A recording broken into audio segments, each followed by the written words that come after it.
Document number 3. Many see it as one of the major reasons the world has been caught so off guard by the CCP virus. Now, for the first time, the entire copy of the Chinese regime's internal document is exposed to the public. The CCP virus, also known as the coronavirus, is a never-before-seen threat. That's why it's so critical for scientists and health experts around the globe to have access to information about it. It's especially needed to develop test kits, treatments, and vaccines, which save lives.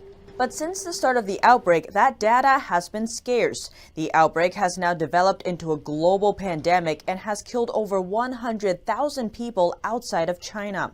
The outbreak was developing in China for months before it seriously hit other countries.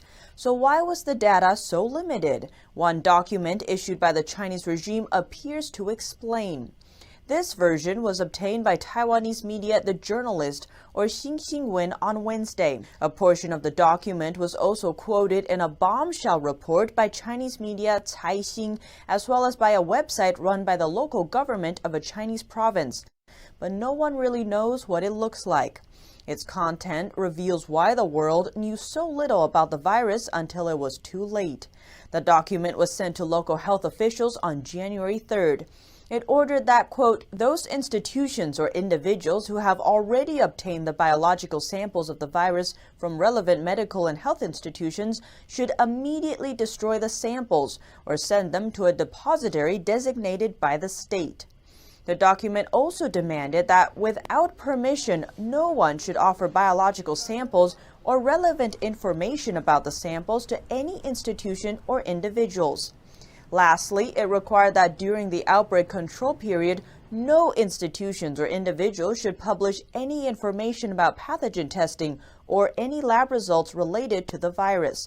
Relevant research papers or results need to be approved by government agencies before being published. How much information about the virus could survive these orders? That's why, despite obtaining the virus genome sequence as early as December 27th, no labs in China shared it with the world until 15 days later, on January 11th. According to Chinese media outlet Beijing News, a Shanghai lab ordered the virus sequence on January 5th. They reported the results to China's National Health Commission and recommended relevant prevention and control measures be taken in public places. One of the facility's experts later told the media that the findings were being taken very seriously. They described the whole process as heart-shaking and soul-stirring. China's higher-ups didn't get back to them, nor did they implement any measures. The Shanghai lab could do nothing but share the sequence on overseas virology websites on January 11th. But when Chinese authorities said no virus information was to be published, they meant it. The next day, on January 12th, authorities shut down the lab. The lab submitted an application 4 times for permission to reopen, but never heard back. It's unclear how well the Chinese regime understood the danger the virus presented when they issued document number 3 to ban the spread of information. Both before and after January 20th, when China admitted that there was human-to-human transmission, the regime told state media repeatedly that the virus was preventable and controllable.